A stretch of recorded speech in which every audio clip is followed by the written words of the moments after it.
আমি সকল কন্টেন্ট ক্রিয়েটরদেরকে একটা মেসেজ করা শুরু করি। মেসেজটা এমনভাবে একটু টেকনিক্যালি দেওয়ার ট্রাই করি যে খুবই স্বাভাবিক যে একজন কন্টেন্ট ক্রিয়েটর সারাদিনে যত বেশি ব্যস্ত থাকে তার মেসেজ চেক করাটা খুব একটা স্বাভাবিক কথা না। তো সেই জায়গা থেকে আমি এমনভাবে মেসেজটা সাজাই যে প্রথম ২ প্যারাটা যেন তারা ক্লিক করার আগেই দেখতে পারে যে এইটা হচ্ছে কোনো একজন স্পন্সর মেসেজ দিয়েছে। এমনভাবে হচ্ছে আমি অ্যাকচুয়ালি টেকনিক্যালি মেসেজটা লিখি।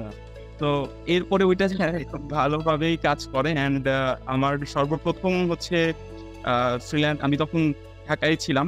সো এটিসির ইমন ভাই উনি হচ্ছে মেসেজের রিপ্লাইটা দেয় অ্যান্ড আমার লিটারেলি গুজবাম্পস হওয়া শুরু হয়ে যায় যে আচ্ছা এইটা হচ্ছে। পরবর্তীতে আমি আমার পোর্টফোলিও দেওয়ার পরে ওনার খুবই ভালো লাগে। দেন আমরা মিট করি। তারপরে খুবই আস্তে, আস্তে অ্যাকচুয়ালি এই জার্নিটা শুরু হয়।